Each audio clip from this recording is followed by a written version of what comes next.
So you think you know how to say thank you? Well, think again. As part of my training to become a better coach, I learned a technique called a power thank you. And that is a very different way of giving feedback because, let's be honest, saying thank you is one way to give feedback. So in this episode, we'll talk about how to turn a thank you into a power thank you.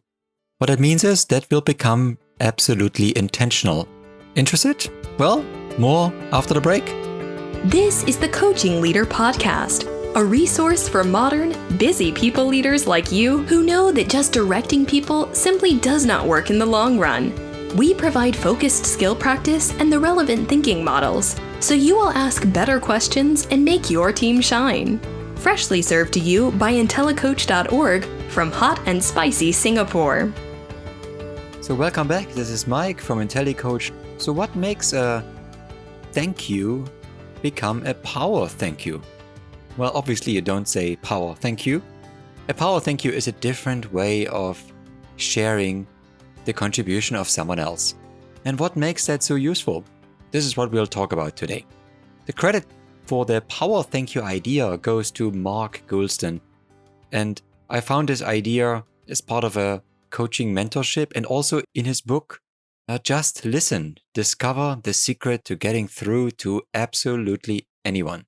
Well, the title is a bit squeamish, but the power thank you is something I picked from it because I felt that it is something that is very useful that it can apply to you being a leader who often wants to recognize and positively reinforce what is happening around you in your team. And that is really the use case.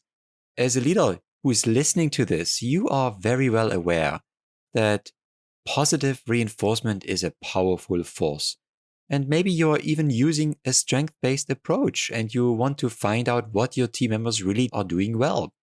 Yet maybe you're catching yourself in wondering, how do I show my appreciation for something that a team member has done really well and that is supporting the team?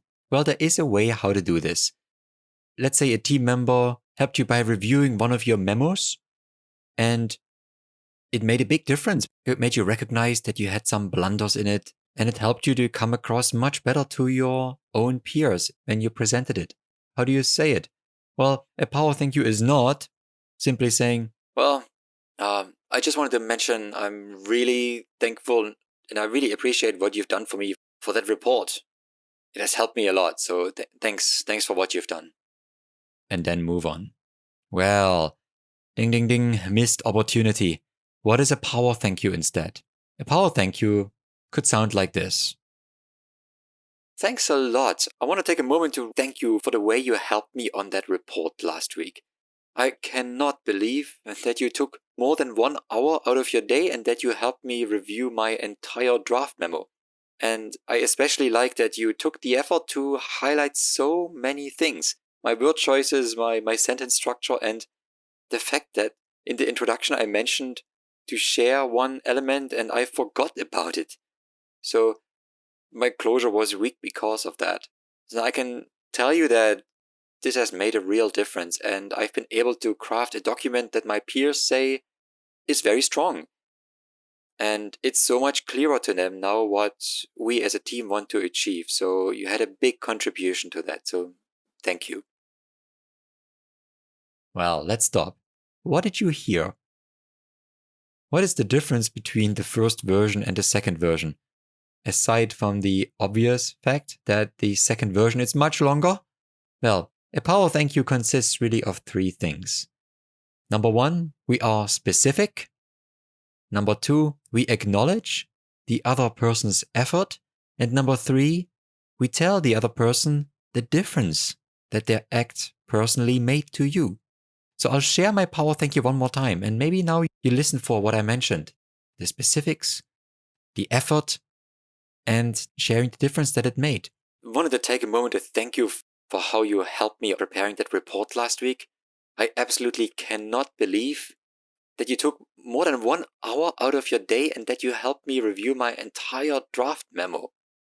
You took the effort to highlight so many small things.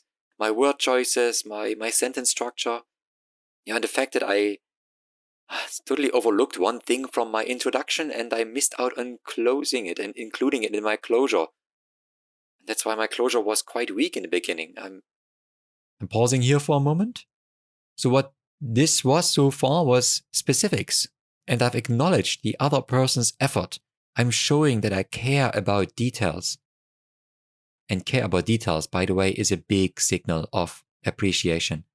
Let's move on.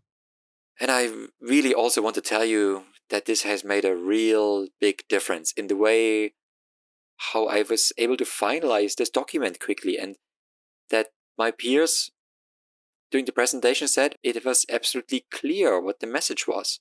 You made a big contribution towards that, so thank you. And that last part was a specific focus on the positive contribution that the team member made to you. And what this structure does is it helps other people understand that their effort was not in vain. Because sometimes people help and they get no feedback. And maybe they get a thank you. But that's lazy feedback. What we want to do is to help people understand what specifically they've done that was so useful to you. And that's why it's important that we are specific in acknowledging what people have done and that we acknowledge the effort.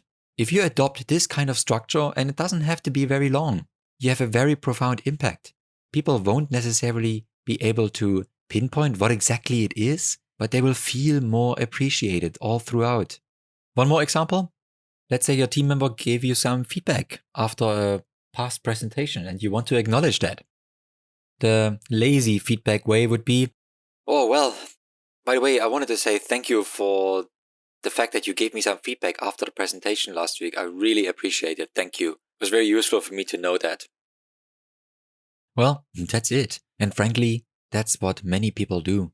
What could be a power thank you version of this? Can I take a moment to just say thank you for the kind of feedback that you just gave to me? It makes me realize that you absolutely noticed my language and you noticed the way I walked through the room and that I spent a lot of time with James instead of the other people and that this created an impact. There was a big blind spot. So I feel that feedback is so useful because I'm able to now use it right away. I think tomorrow in my next board meeting. Because I haven't even been thinking about how I move around the room and spend time with specific people that much. So really thank you. It has helped me relook at something that I wasn't even aware of. How does that sound to you? Does that make sense? So this was another example of how a power thank you could sound and feel and look. It is a very interesting and useful way for you as a leader coach to zoom into something specific, to something powerful.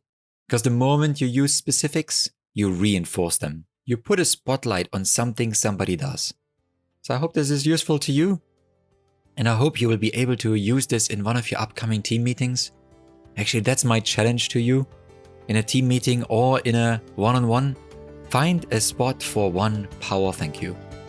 Where you are specific, you acknowledge the other person's effort, and you tell them what is the difference that it made. So all the best. Until then, this is Mike from IntelliCoach. You have been listening to the Coaching Leader Podcast, your resource to activate strengths and coaching skills in leaders. Head over to IntelliCoach.org to check out our blog and offers. If you like what you heard, please subscribe to this podcast and leave a 5-star review on iTunes. Thank you for tuning in.